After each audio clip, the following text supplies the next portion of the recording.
کہ یہ زندگی کا پانی کیا چیز ہے۔ مسیح جب زندگی کے پانی کے بارے میں بات کر رہے ہیں تو وہ پانی اور کوئی نہیں ہے بلکہ خدا کی روح ہے۔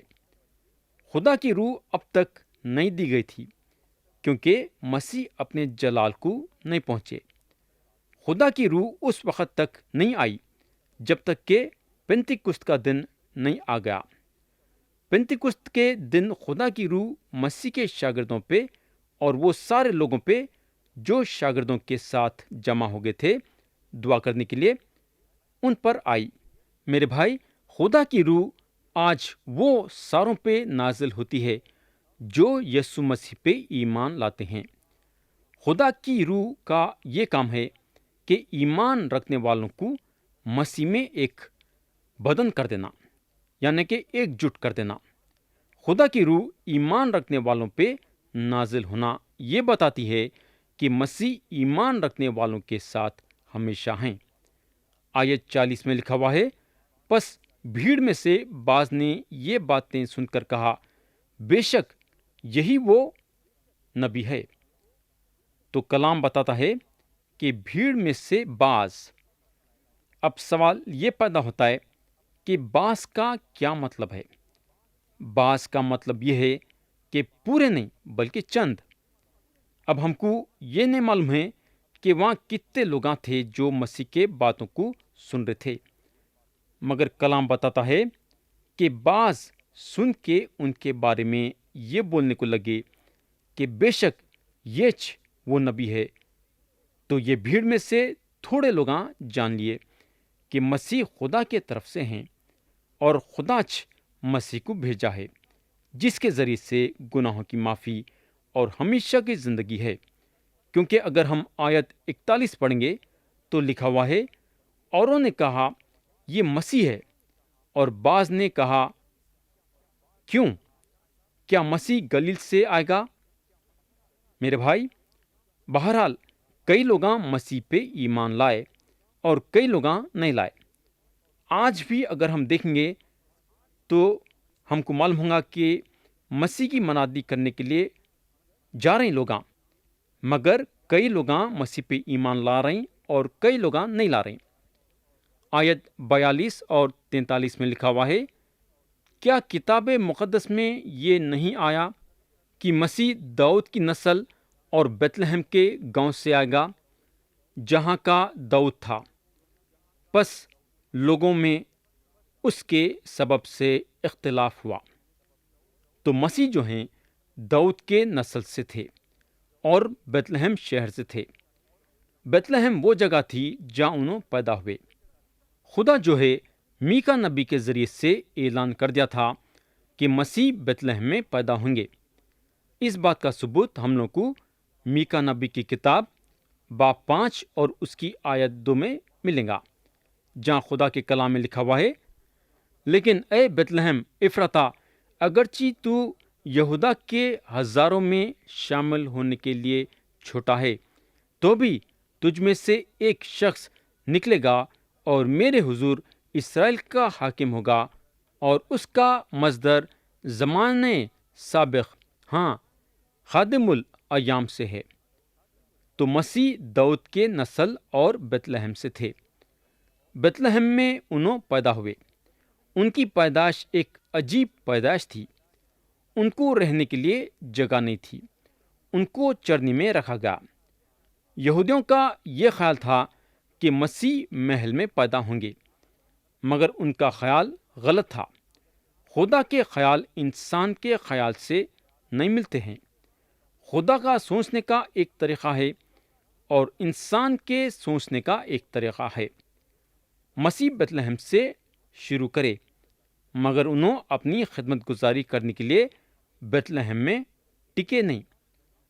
اگر یہ لوگ جو مسیح کے باتوں کو سن رہے تھے واقعی میں مسیح کے بارے میں جاننا چاہتے تھے، تو ان لوگ یہ جان سکتے تھے کہ ان کی پیدائش بیتلہم میں ہوئی، اور ان کے بارے میں جو نبیاں پیشن گوئی کرے وہ پیشن گویاں پورے ہوئے۔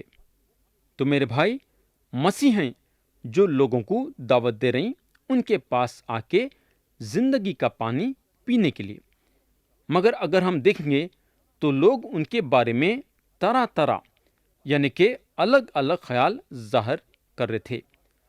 یہاں ہم کو ایک بات ضرور یاد رکھنا ہے کہ لوگوں کے درمیان ان کے بارے میں الگ الگ خیال رہیں گے۔ اس وقت تک یہ الگ الگ خیال رہیں گے جب تک کہ انہوں آ کے بادشاہی نہیں کریں گے۔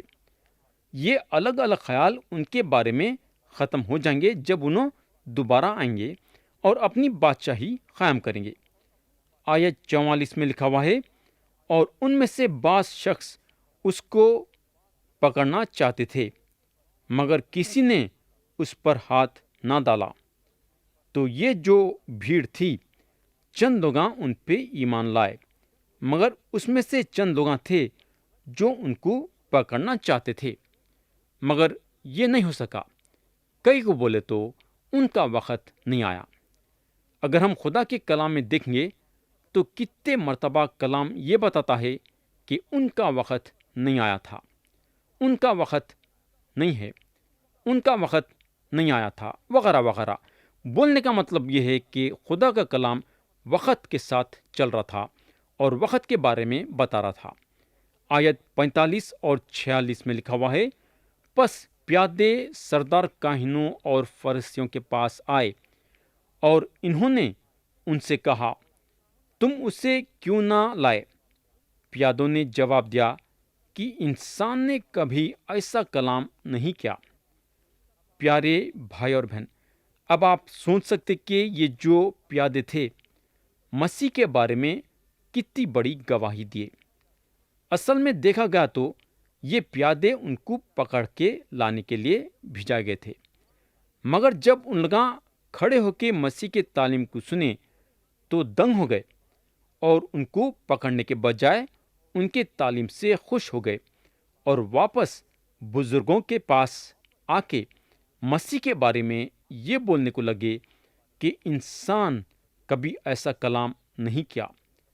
بولنے کا مطلب یہ ہے کہ یہ پیادے یہودیوں کے بزرگوں کو خدا کا کلام پیش کرتے ہوئے سنے، مگر ان کے دل میں اثر نہیں ہوا۔